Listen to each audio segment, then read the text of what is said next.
E lá vamos nós para mais um episódio de Finanças à Luz da Bíblia. E a história hoje está em Números capítulo 27. Pausa esse vídeo, abre a tua Bíblia e acompanha essa história conosco aqui.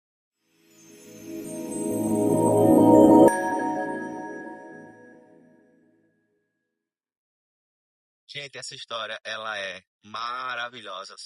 Assim, quando eu li a primeira vez, eu disse, meu Deus do céu, o que é isso? Que tesouro escondido aqui. E é no Velho Testamento.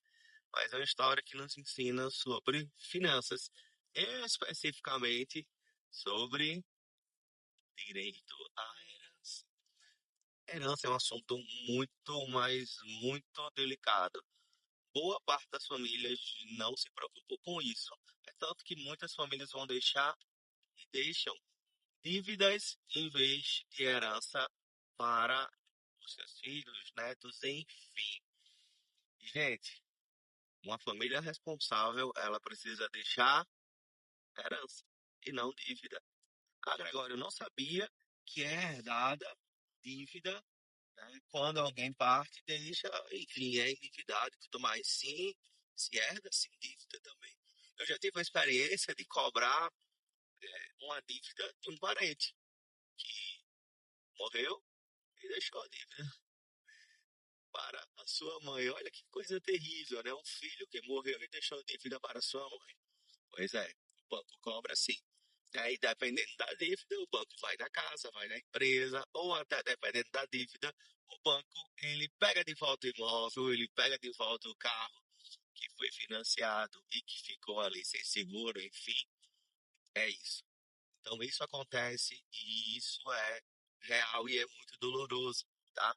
Então você que está assistindo e você ainda não se organizou, você precisa se organizar. Se você não consegue fazer sozinho, você precisa de acompanhamento, você de ajuda. Fala comigo, eu terei o prazer em conduzir você. Mas bom, nessa história, 5 mulheres ousadas, decididas, determinadas, corajosas, decidiram se apresentar perante toda a congregação, perante todo o povo e perante também a liderança do povo de Israel, inclusive Moisés, perante Moisés. E elas chegam e dizem: olha, o nosso pai era fiel ao Senhor e ele deixou a herança e nós queremos essa herança. Gente, que ousadia dessas mulheres. E é interessante que não há uma decisão imediata de Moisés ou da liderança, enfim, a respeito desse assunto. Moisés faz o quê? Ele vai consultar o Senhor. Olha, sempre que nós consultamos o Senhor para tomar as nossas decisões sobre finanças ou qualquer área da nossa vida, nós somos bem-sucedidos. Porque o nosso Deus, eu vou falar isso aqui muitas vezes, vocês vão ver isso, e tem outros vídeos falando sobre isso.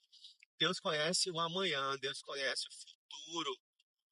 É interessante que a Bíblia vai dizer assim: ainda antes que houvesse dia, eu sou. Ainda antes que houvesse dia, Deus é. E ninguém há que possa escapar da mão do Senhor, perante o Senhor, ninguém impedirá. Esse é o nosso Deus. É um Deus forte, é um Deus poderoso, é um Deus que vence todas as batalhas. E quando Moisés consulta ao Senhor, o que acontece? Deus disse: é justo o pedido delas. Pode fazer, é justo. Elas estão pedindo aquilo que é justo. Então, muitas vezes, a gente não acessa aquilo que já é por direito nosso, porque nós não somos ousados, porque não pedimos de forma específica. Gente, Deus escuta a oração geral, generalista, né? Uma oração do tipo: Senhor, me abençoa. Isso é nossa oração geral. Abençoar para quem? Que, qual propósito?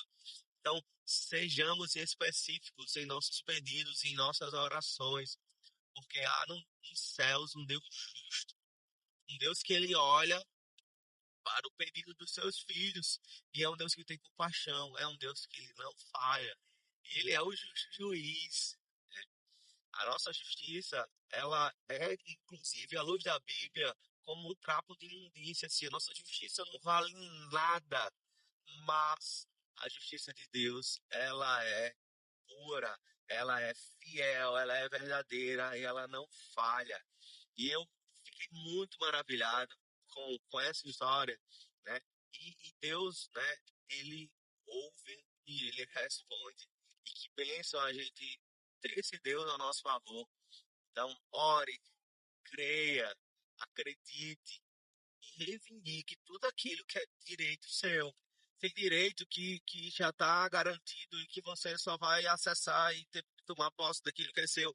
Mas tem direito que você precisa construir.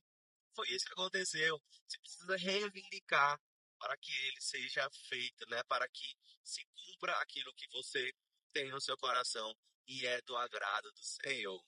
E glória a Deus por essa história, mais uma história que a gente aprende sobre finanças, que a gente aprende sobre dinheiro, e está lá em Números capítulo 27. Espero que você tenha gostado. Se você gostou, compartilha com o teu irmão, com o teu amigo, enfim, com a tua família.